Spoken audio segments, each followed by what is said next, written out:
most of the time when I go in the house, it just feels like an old house. It's just empty. But every once in a while, you'll feel like there's something in the house.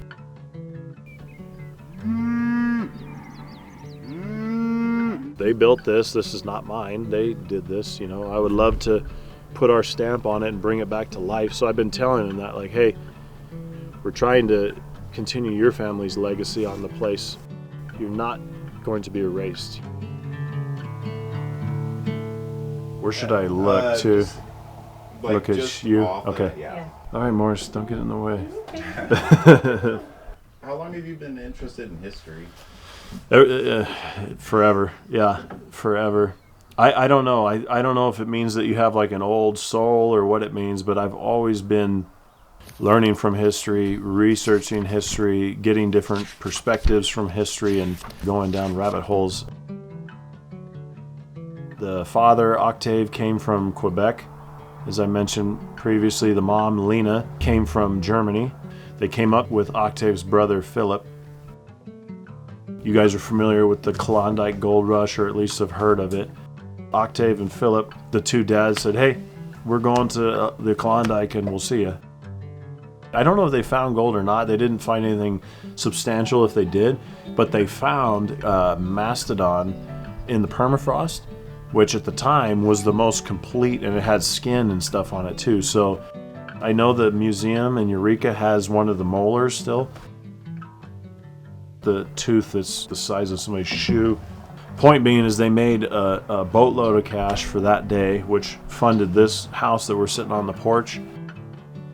This house was paid from a sideshow attraction. So this one is hot now, so you guys know. Regenerative farming. That's kind of a new word for me. There's a lot of like punchline words, I guess, you know. Locally raised, all natural, regenerative agriculture is one of the new ones. But in reality, it's a practice that has just been forgotten in America.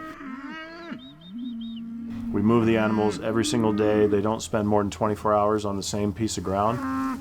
It's trying to replicate their natural behavior where they get into an area, there's a high impact on the ground, and then they leave, and then let the ground rest, recuperate, draw in those nutrients, and then come back more diverse, more lush. This is going back to the way things were done before, like the Fortines specifically for this ground. If they mismanage something, it could be life or death, literally. They understood the balance with the land more so than the 40s, 50s, 60s, and 70s when mechanization was the key. We're grass farmers first, I always tell people, you know. If you don't have a good grassland, then you're not going to have good beef. I'd like to see Mars.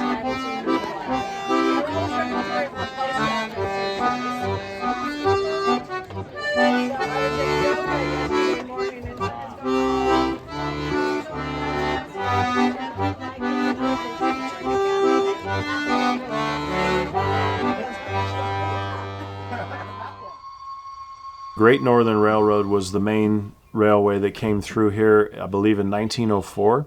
A clerk with the Great Northern Railway, when it came through the ranch here and went up to Eureka from Whitefish, they mixed up the two towns. The sign for this siding should have been Fortine, but he put Trego here and put Fortine at the next siding down, which is in the town of Fortine now. Being business people, they said, well, we'll just change the town names instead of changing the paperwork, you know what I mean? So in the 50s, 60s, 70s, it was like a meteoric rise. Logging was the big one up here.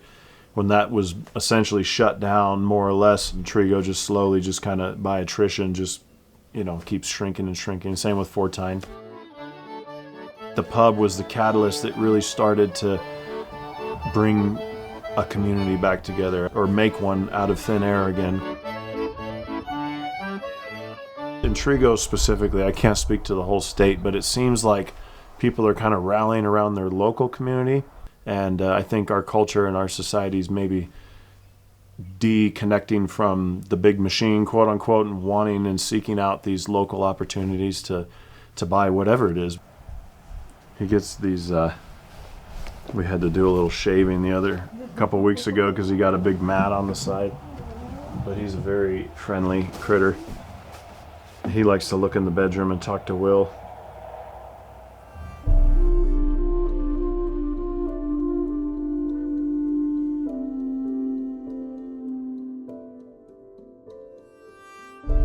Will is the person that is still in the house, we're told. His first wife died here on the property, and her mom, of some illness. Point being is she's buried at Fort Time, but William, they call him, has no grave marker, but he's buried right next to her. There's a lot of people see him in this window. And we've had cats in the house that have just sat here and just kind of just stared into the empty room. He likes this room because specifically he can look out over the ranch and see all the life coming back.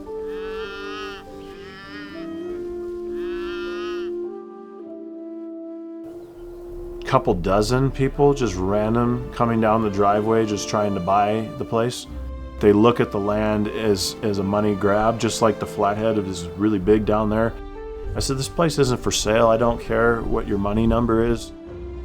We just feel connected to the place. Like, it's part of the bigger overall community story for sure. The life coming back into this place, us opening it up for people to come and enjoy and tell stories about it.